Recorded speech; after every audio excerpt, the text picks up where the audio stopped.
Welcome to the Real Recovery Show. We air our episodes every Friday at noon. All of our episodes are also on the meetingspace.com, as well as other formats that we'll mention later. And we just interview people, and we have very focused conversations where people share from the deepest part of their experience and are as honest as possible. And we're here just to share what we've learned that have helped us to heal, and to listen to other people's experience that we have come on the show and learn more and shift more in our perception as we go through our lives and we heal together. No matter how much anybody ever thinks that they do it alone, even in addiction, nobody really ever really is doing it alone.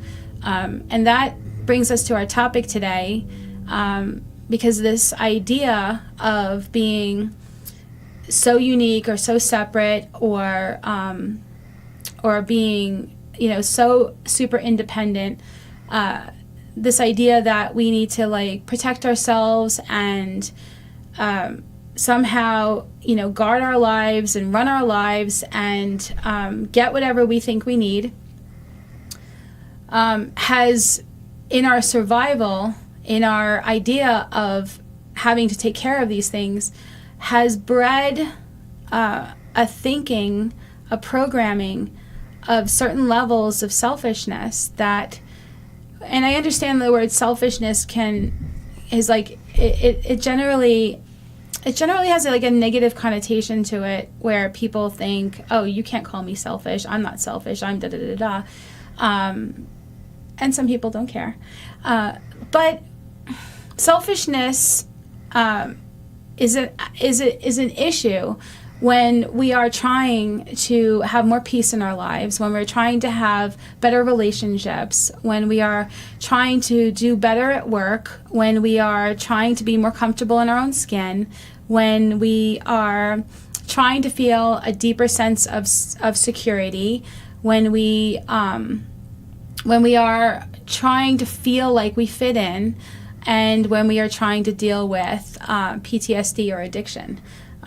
Oftentimes when you hear people talk about their addiction and how it started, there was a click. There was a moment when they felt like they shifted from self-consciousness to freedom, like a feeling that they could, after they drank a drink or took a pill, that they felt like they were able to not be so concerned with what people thought, and they were able to let go more. And so because that click happened for them, where they had this ease and comfort and the ability to participate in things, like be able to dance when they felt like they couldn't get the courage, or go up to another person sometimes to try to get a date, or to be able to just go along with what's going on with their friends without feeling so separate.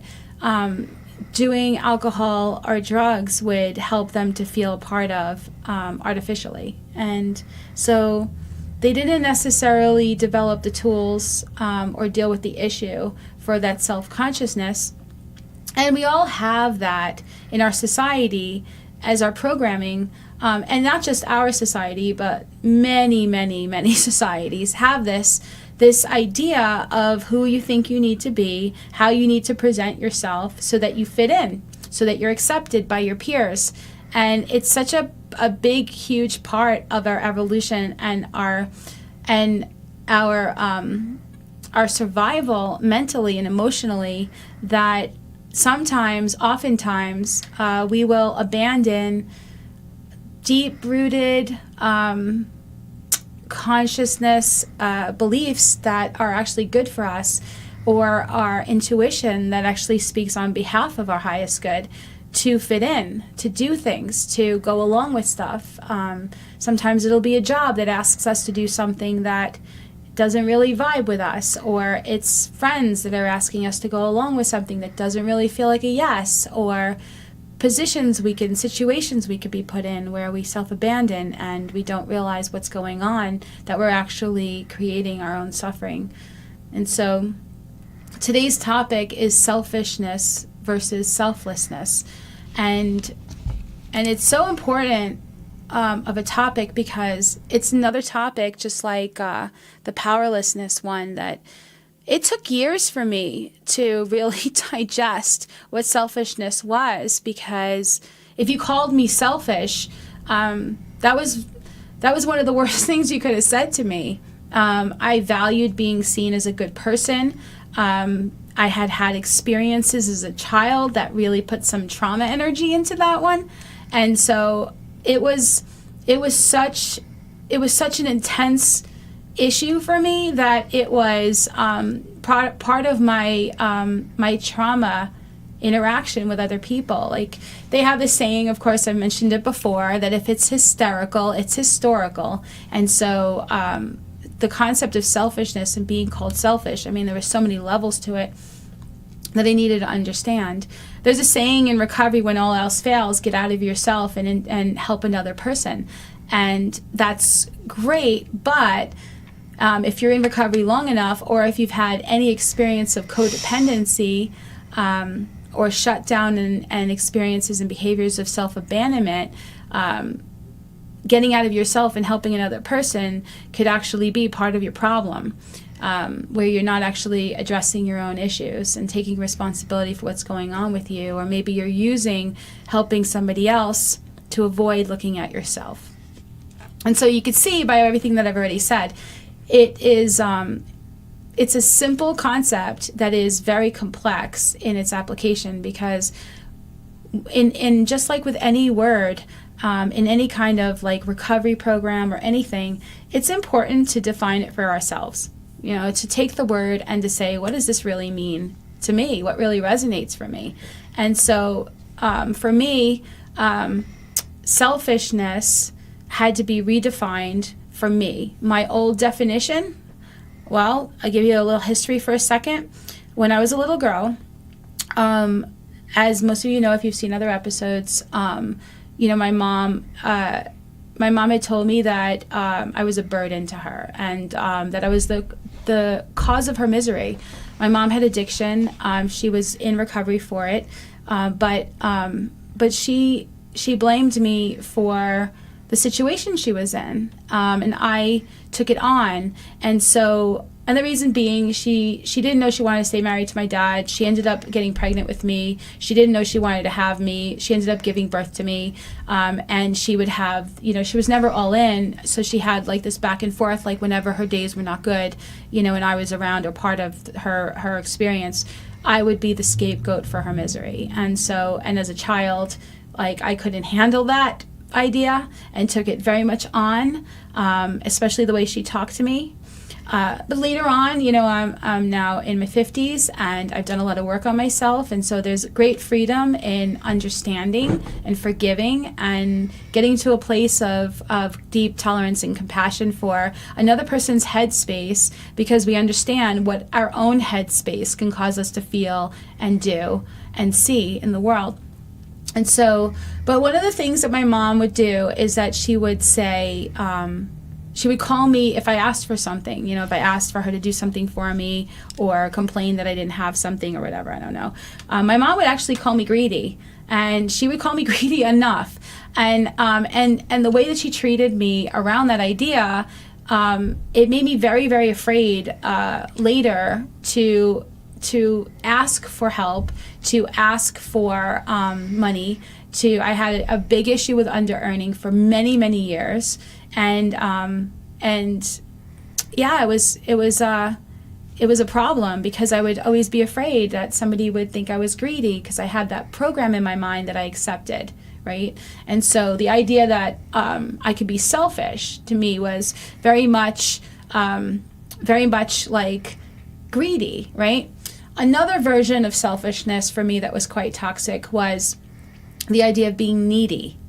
So growing up in my family, and as some of you may know, if you grow up in dysfunction, doesn't even have to have alcohol or drugs in it, but if there is some sort of overt dysfunction, if there's mental illness, if there's a divorce, if there's some other kinds of abuse going on, other addictions, there could be workaholism, there could be militarism, all or nothing thinking, but whatever happens in an alcoholic or addicted or dysfunctional environment, is that somebody ends up feeling that it's not okay to need, because the people who are the caretakers are overwhelmed. They are having a hard time. Their own lives are unmanageable, and they have some stuff that they need to heal for themselves. But life is in session, and they have people that they're responsible for, children, and it's very difficult to not give off the impression or even accuse the children of being needy when they're feeling overwhelmed and feeling like they are too burdened, like they can't handle the situation. And so, again, in my 50s, I totally understand this, and I don't have anything against my parents for what happened. But as a little girl, I promise you, I took all that stuff on. And so, again, the idea of being needy. Now, when you grow up in that environment, you don't feel your feelings. Who you're going to feel your feelings with? You're too much, blah, blah, blah. And so it becomes don't talk, don't trust, don't feel, don't need. And as I grew up, you can imagine how that kind of programming stays with a person and affects every area of their life. I can't ask for help. I can't cry. I apologized for crying. I apologize for crying. I apologize for crying. And whenever I see people in recovery apologize for crying, I make a very point effort to say, that's not something to apologize for. You're just feeling your feelings. And then we just focus on what's going on. I don't make a big deal out of it. I don't go, oh, honey. And at the same time, I don't co-sign the apology, because it's part of that old programming. It's part of the reason why they're so overwhelmed. It's part of the reason why they're miserable in that moment, is this idea that they don't want to appear needy. They don't want to appear greedy. They don't want to appear needy. And these are ideas that people take in their programming into recovery that are part of the definition of selfishness, right? So it's really difficult, because recovery is a selfish thing. We're wanting to heal. We may come into recovery because somebody else threatened to leave us, or we got a nudge from the judge, or a stronger nudge and there's an ankle monitor, or where the doctor said we're going to die, or we're going to get really super sick and may die or just suffer more if we don't do something about it. Whatever it is that's part of our story, our narrative of our bottom, we seem to be doing it maybe for other people, but we're really not. We're doing it because wherever it is, the threat is hitting something within ourselves, where we're experiencing, we don't want to lose a kid, we don't want to, etc. We're experiencing something in our self-experience that's intolerable to us. It's reached a point where we're like, that crosses the line, I don't even want to go. And we're willing to do something different. So recovery is a selfish thing, right? Now, Ayn Rand is an old author. She's not around anymore, but if you want to look her up, A-Y-N Rand, R-A-N-D. When I was a teenager, I read all of her books, The Fountainhead, The Virtue of Selfishness, etc. And in The Virtue of Selfishness, it was a really good book that taught me about that the word selfish in and of itself is not bad. It is the meaning that we give the word. And so if you are doing something where you have a boundary and it's healthy and you're taking care of yourself, you will naturally want to be helpful to other people. But if you're super guarded and only caring about yourself, then that is the type of selfishness that gets the bad, that's the unhealthy way to be in, that kind of headspace, the selfishness where we only care about ourselves, that we're only thinking about ourselves, because we are not trying to join, we are not trying to be helpful, and we are missing the boat, we're missing the point. And it's ironic, really, because it is the beginning of all isolation, where we become so self-centered that all we're thinking about is ourself. And when we do that, we don't even have to physically isolate. I mean, we've all had the experience of feeling alone or different in a crowd full of people. And what creates that experience is that sense of self as our main focus. That our whole thinking, our whole orbit is around the me, furthermore me, the I, the gimmies, the what am I afraid of losings and stuff like that. And so selfishness needs to be defined for us to really get to a place of being able to be free. And so when we're asked and when we're taught in recovery that selfishness is the root of our troubles, that somewhere along the line we put ourselves in a position to get hurt, we step on the toes of our fellows and they retaliate seemingly without provocation. But we have to go back and we have to look at ourselves and we have to write. And in 12-step recovery, there's a whole inventory where people can look at what their part is. But in general recovery, in anything, in rehabs, in group therapies, and in books, in self-help books, in workbooks, it always takes us to a place, or I should say, in any really good ones that are really super helpful, it takes us to a place of taking personal responsibility and doing it from a shameless place, like it's information, and this is just what we've been running on, and so we can look at where we have been selfish from with self-love, and so today's topic of selfishness gives us an opportunity, if we're new to recovery or if we've been here a while, to kind of look at what are our own personal definitions for that word. Now, interestingly enough, if you have had any codependency in your life, you'll understand this. Oftentimes when we think of somebody being selfish or self-seeking, we think of them as only being a taker, right? We think there are takers and there are givers. And from that perspective, we can even say that the giver loses and the taker gets. And so we think either from a martyristic perspective that we are better because we are givers and not the takers. But be really careful about that, because what fuels codependency is the other side of the same coin of selfishness, which is another kind of selfishness. So there's the selfishness of what am I needing to get from this person, and then there's the selfishness that says that I'm going to give to this person, but they owe me. I'm going to give to this person, but they need to appreciate it. I'm going to give to this person so that I seem like a good person to other people. I'm going to give to this person so that I can feel good about myself. I'm going to give to this person because it's an investment in what I need for myself, and all these things, when we're first in recovery, we're encouraged, get out of yourself and help another person, etc. And a lot of it can carry this other version of selfishness with it, and that's okay, because progress, not perfection, it becomes something that starts to develop over time.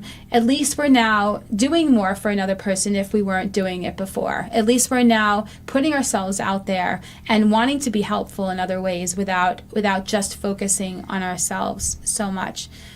But I have been both sides of this, my friends. I have been the person who is all about, what am I going to lose? What am I not going to get? And what do people think about me?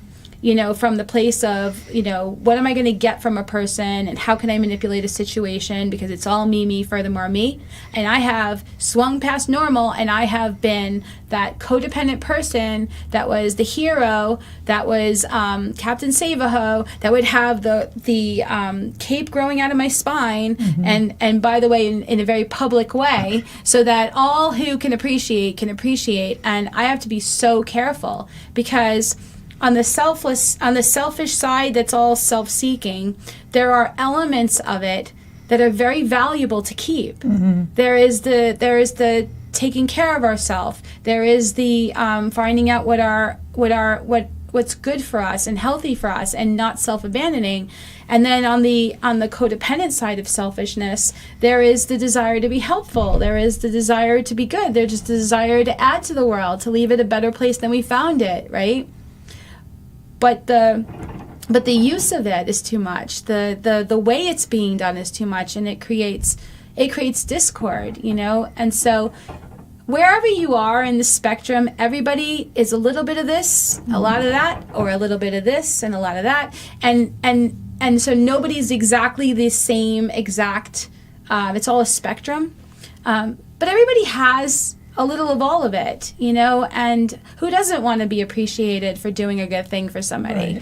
Right. Who doesn't want to feel like somebody's going to reciprocate and be there as well? Who doesn't want to feel like we're able to get what we need and accomplish things in this world, etc.? Who doesn't want to feel like they're able to take care of themselves and not be over dependent on another person?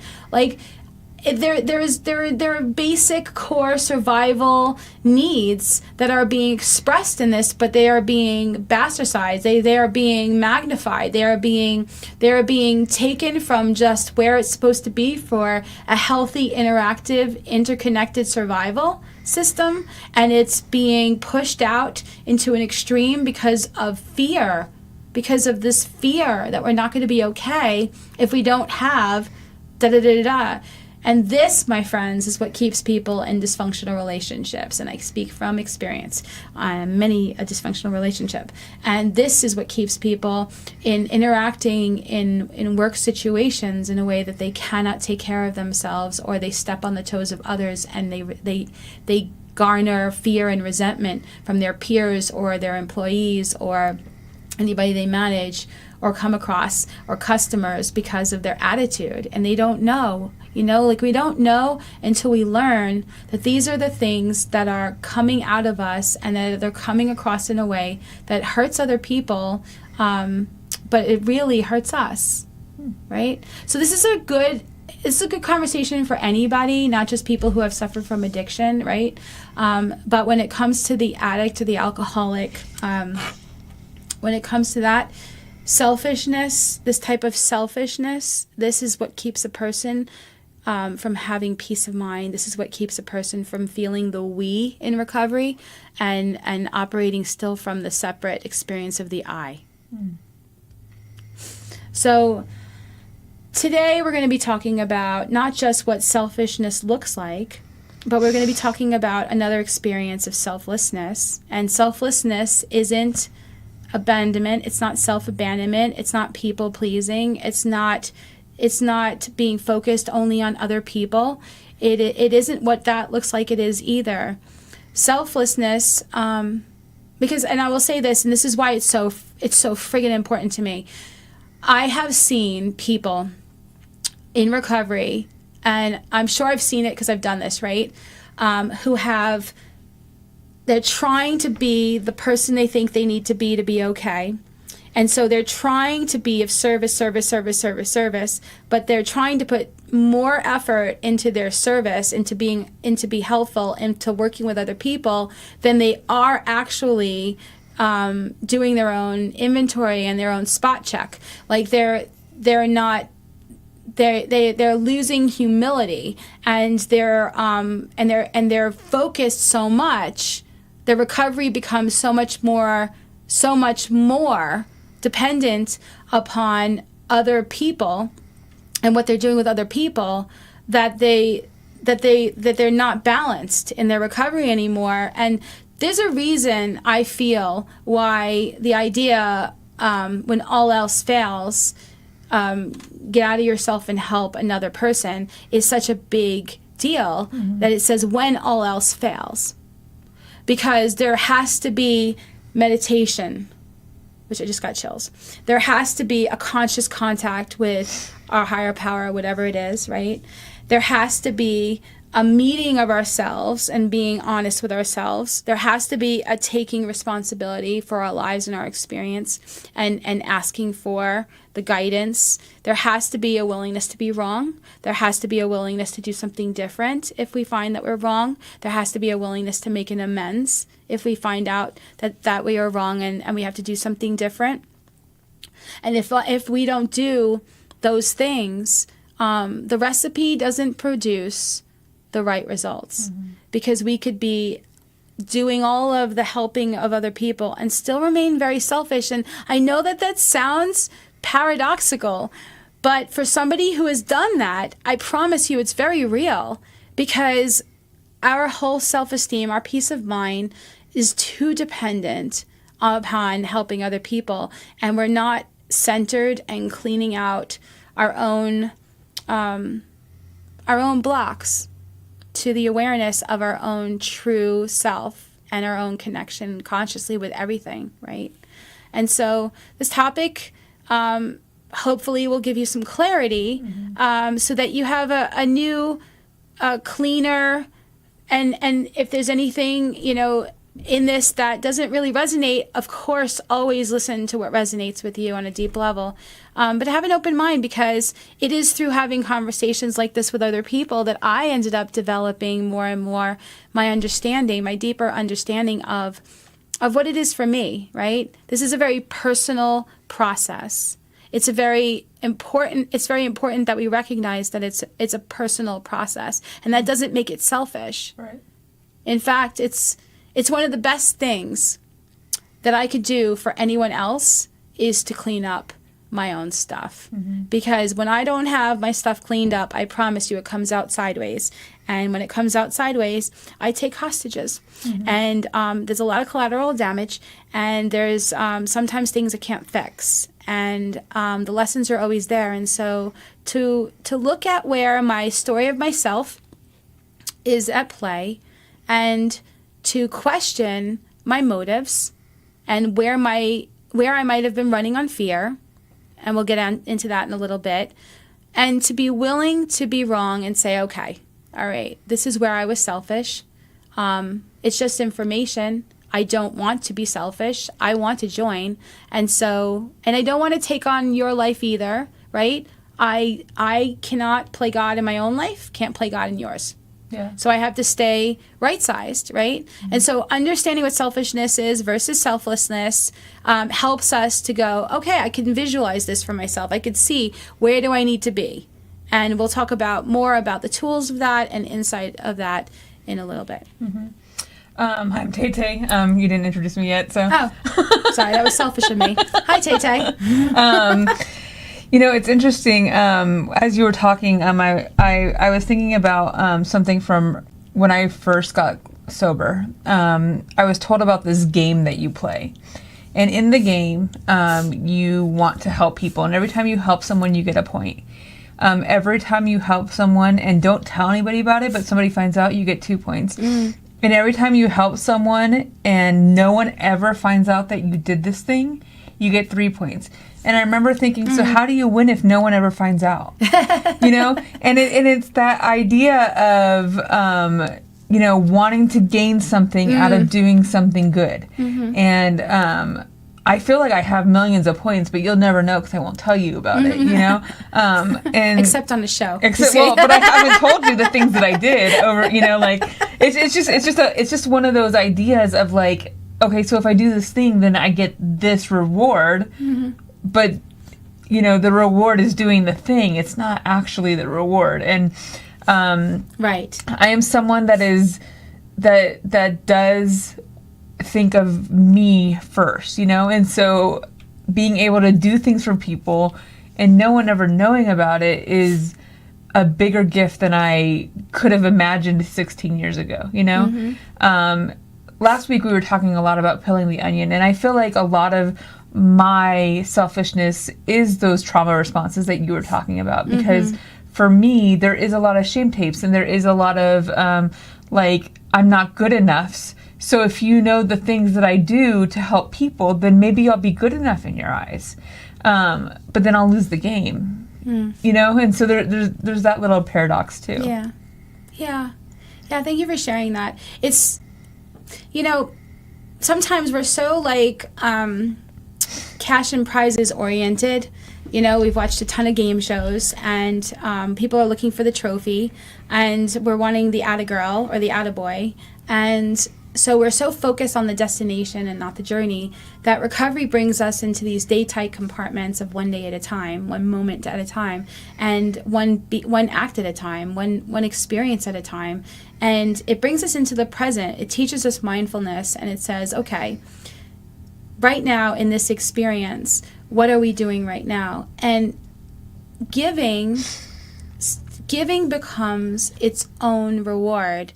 Because instead of focusing on the carrot that's dangled proverbially in front of our horse face, we're actually, in the race that we're running in life, we're actually more so focused on what we're doing rather than what we'll get for what we're doing.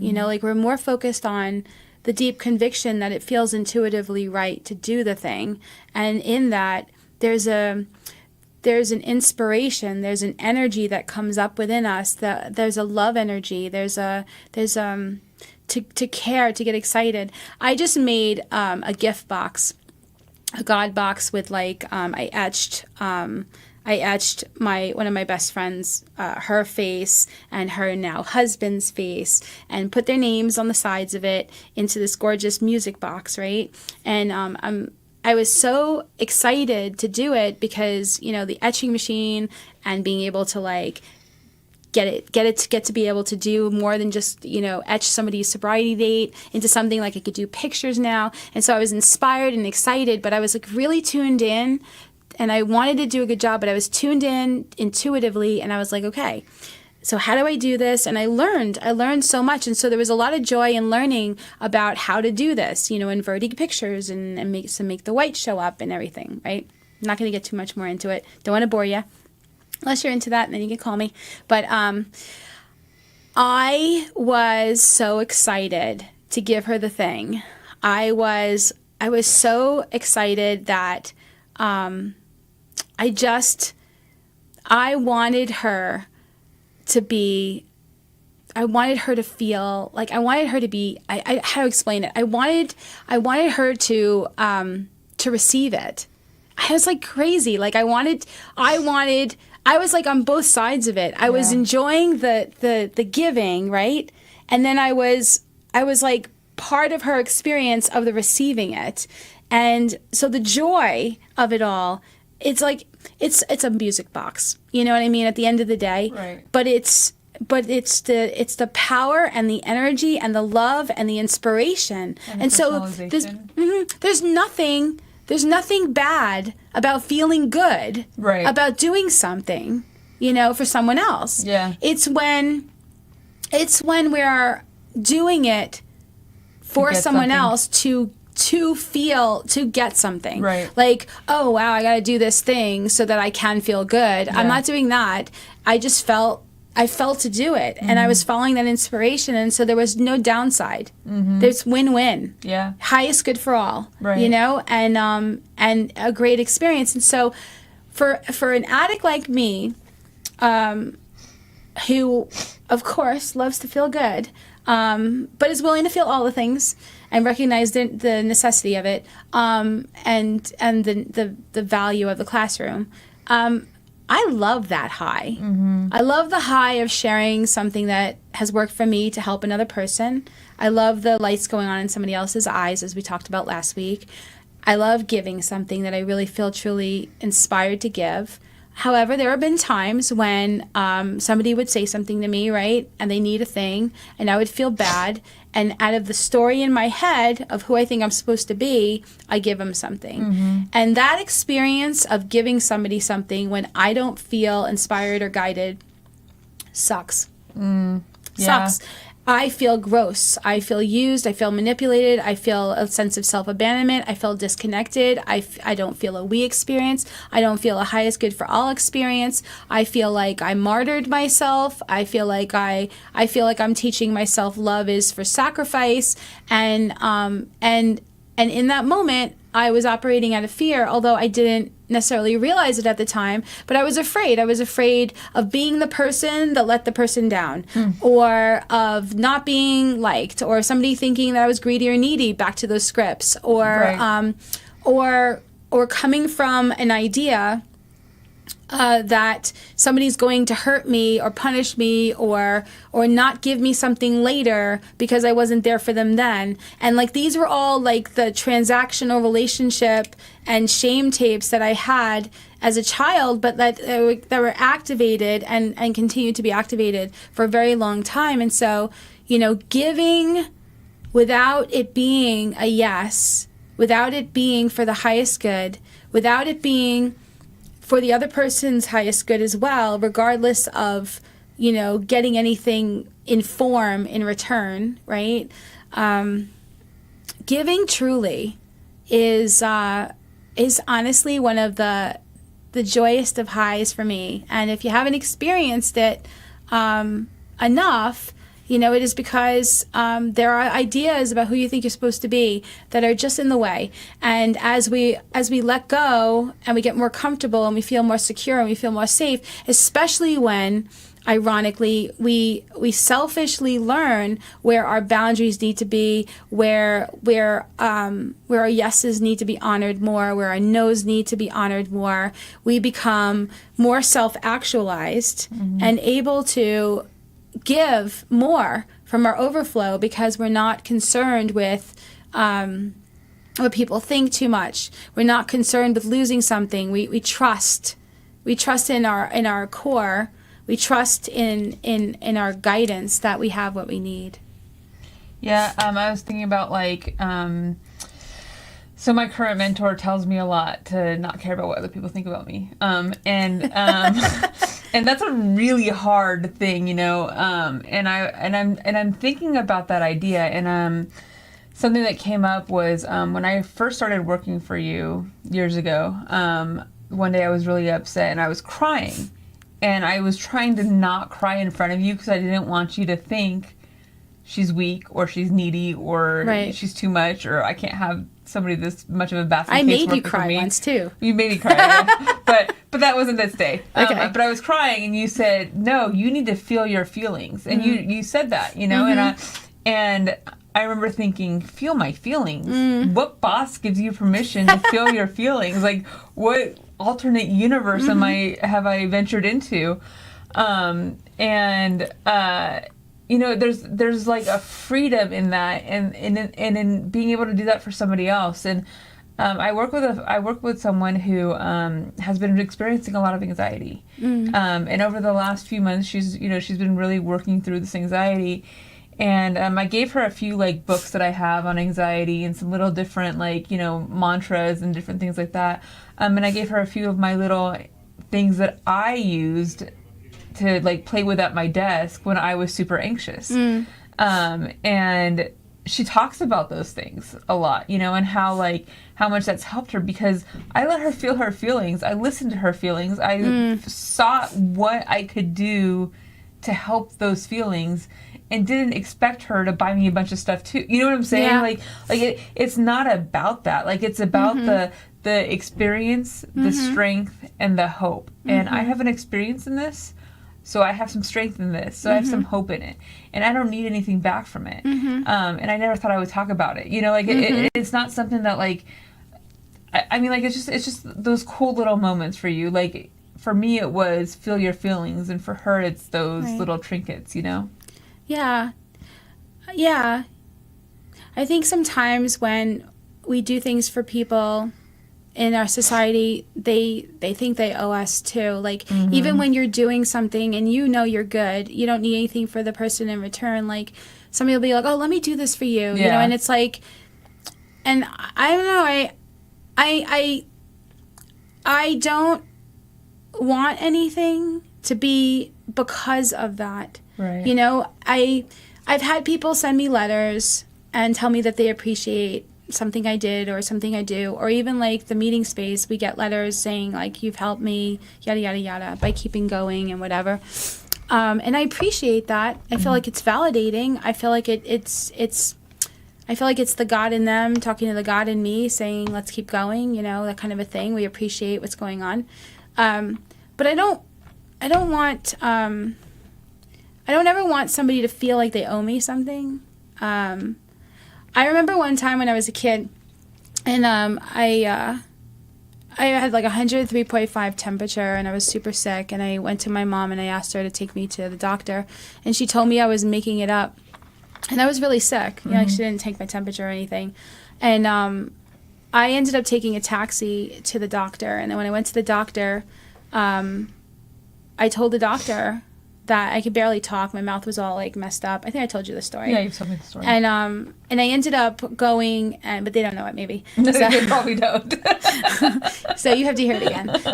But I ended up telling the doctor, I wrote it down on a piece of paper, that I don't have a temperature. There's something else wrong. My mom said that there's nothing wrong with me. And, you know, and that I was acting. I was being a drama queen or whatever like that. Which is all another way of her telling me that I was being greedy, needy, right? So they were like, whoa, like there's something wrong in your house. And then, but we can't deal with that. We're dealing with you. And so they gave me all this medication and prescriptions to fill. And they sent me home. Well, they asked me, you have somebody coming and picking up. And they thought it would be a parent. They didn't know it was a taxi. So I went back out. And I don't think maybe 10. I don't remember. So I left. I don't remember how old I was. I know I was young enough that there was like nobody to drive anything, but whatever. So I go home and I tell my mom she needs to, I have more oomph to take care of myself, I think. You know, I'm going to stand up to my mom and I'm going to say, listen, I need you to take me to the pharmacy. And she said that, you know, said she couldn't do that right now, and you know, whatever. And but she said, you know, what are you going to do for me? Like, what have you done for me lately? Like that kind of thing, you know. And like, and it was just like, it was such a transactional situation. And so she did end up taking me. She was very pissed off at me. I wouldn't go into the pharmacy. I wanted to stand outside. She was the one with the money and the ability to go get the thing, but I just was like, I was so sick. I just like, I couldn't handle it. I didn't even know why. I just couldn't handle it. So she was pissed at me about that too. But that's the kind of thinking, like to be afraid of rejection, to be afraid that you're not going to get what you need, to be afraid that you're going to lose something that you think you need or you have or something. Like that whole kind of thinking of the addict, of the alcoholic, like that thinking for me, you know, started being really implemented at that young age. And so when I'm talking to somebody or if I'm helping somebody and somebody wants to, you know, if they feel like they owe me for it or something like that, like I don't want to co-sign that, because not just for them, I accept graciously though, you know, if somebody wants to give me something, because I've learned that I don't want to take away from their joy of giving too. And that was hard for me to do for a long time. Yeah. But I'm really careful that the narrative of it is clear, because I don't want to feed that programming in my mind that says somebody owes anybody for anything. Yeah. You know, it is for fun and for free. All of it. It is because when I share something, like even this show, right? Sharing this, yes, I want to help people. Yes, I want to get whatever it is that I've learned to be out there and to be useful, right? But like in the sharing, I get more clarity. In the talking to other people, I start realizing things. You know, people will say things and they'll say it in a certain way that'll make me have an aha later. Like this is how I heal is by sharing and listening and by processing, you know. And so in this whole process, I've been wanting to speak more because I want to get more clarity and be more helpful. And that's how I feel that the universe or whatever the show showed up, because of the sincere desire to do that, you know. And that's my own narrative. That's how I feel. Yeah. But it keeps me right-sized, because it's like, okay, I'm still healing. It's not I am an authority. Right. It is that I am still healing, and I'm willing to share whatever it is that resonates with me, that I have learned, that could be helpful. And I'm willing in every moment, including this moment right now, to say, this is what I struggle with. This is what I'm learning. This is what it is that is up for me in my classroom. But this is what I've learned. This is where I'm at. now, like, that I no longer struggle with. These are the tools I've used. These are the insights, the ahas I have. And when these things were shared with me, they helped me. And so here they are. Hopefully they help you. What's interesting about that idea of, you wanting to give and not necessarily need something back, but like people also wanting to give, it made me think of when I was doing full-time missions. And when I started doing mission trips, like they were little trips, like a $300 trip. And so getting donations and stuff was really, really simple. Like, ask 10 people for $30 and you're there. It wasn't anything extravagant. And as I started to get into more and more longer term missions, the dollar amounts got higher. And I remember thinking, I cannot ask people for this kind of money. Like, I can't do this. And someone said to me that I am denying someone of being a blessing, and that my wallet is not their wallet. And so for me, I have to think that, like, I love that. When I'm giving, when I'm being of service to somebody, my level of service might not be what their level of service is. So they might be blown away by it, or they might think it's nothing because their level of service might be much higher than my level of service. And so, like, that's something I have to think about is, whose wallet am I using? Am I using my wallet or am I using God's wallet? Because those are two different wallets. Right. Always. They're always two different wallets. They're always two different wallets. And that's the thing, like, are we being self-conscious or are we being God-conscious? Are we being higher power conscious? And, when it comes to giving, one of the tools, one of the, like, the little measuring sticks for me is, am I caring what people think or am I caring about people? That's a good one, yeah. If I'm caring about people, if I'm caring sincerely about people, and I also recognize at the same time that I don't necessarily know what the highest good looks like, then I could be detached from the results, but the care comes across. But when I care what people think, then, man, I'm in and I'm in danger of myself because I have been codependent. Right. And so if I care what people think, man, they will use, or they could use, the whole I want to be seen as a good person thing against me. And I have had people do that. I have been manipulated. And why have I been manipulated? Because I cared what people thought. Right. And if I wasn't settled within myself to ask myself, do I feel like I'm a good person or what? And to finally get to a place where I felt like, I may have things that I don't like about myself that I still want to heal. Right. And how I behave or anything, like if I got angry or whatever. But at the same time, I do love myself and get to that place. And to get to a place of self-love is having to move through a place of self-forgiveness. But in order to even get there, I have to be able to be honest, self-honest. I have to be able to ask myself, what is really true about my motives? What is really true about myself? And be willing to recognize that, like, okay, you're not this horrible person because you think things everybody else thinks. Right. So another thing is that sometimes because of addiction, because of illness, because of PTSD, we can end up becoming more dependent on other people than we want. And then we feel shame about it. And if we're with people in our lives that make us feel bad about it, as well, by, telling us that, we're burdening them or something like that, it could be even worse. And so we may come into recovery being afraid of being too selfish and ask for help.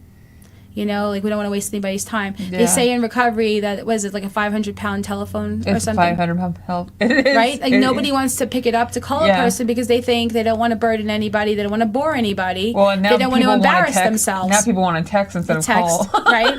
But the whole thing is, like, I don't want to burden you. I think my situation's too bad. Yeah. I don't want to bother you. I think my situation's not bad enough. Right. And I don't want you to see how messed up I am. Right. But I'm afraid of what you're going to think. And then you won't want to be my friend anymore. Yeah. And so, but these are the thoughts that stop us from taking care of ourselves. And so then we don't end up taking care of what we need to take care of and heal, right? And we also don't give the other person an opportunity to help. Right. But we don't know that yet. I mean, I remember my first mentor that I was like very much like, why are you helping me? I don't understand. Like, I'm thinking you're losing. I came from that taker giver kind of mentality. Like, one person has to lose. Right. I couldn't understand that her recovery was infused by yours, by helping. Because when we help another person in a healthy way, we tap into our intuition and we tap into our heart and we tap into our higher power. We tap into that. So in every experience with another person, we join with that energy. And that's why we receive in giving. That's why we receive what we need. You know, we get what we need. We get our intuition, we get our guidance, we get people coming into our lives, helping us with things that maybe are in our blind spot or maybe are difficult for us, etc. And so we move from the concept of being overdependent. And if you are in a situation where temporarily you are struggling and in a way that you feel that you are more dependent upon another person than you would like, at least recognize that maybe in that moment that's an experience they need to have with you as well, and that you can just keep checking in with yourself to see if you're doing everything you can, honestly, to become more interdependent rather than dependent, you know?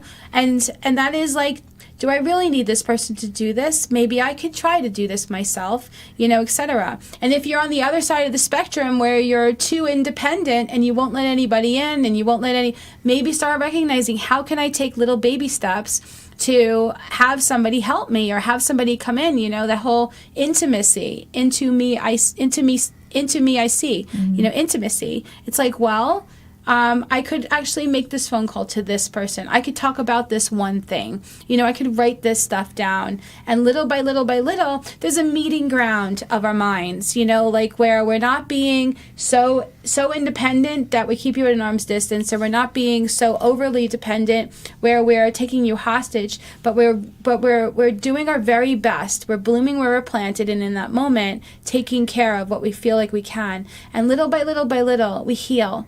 And we get more balanced. So I promise you, if you're in a place where you feel like you're in one of those extremes, it changes. Yeah. Just keep taking those little baby steps.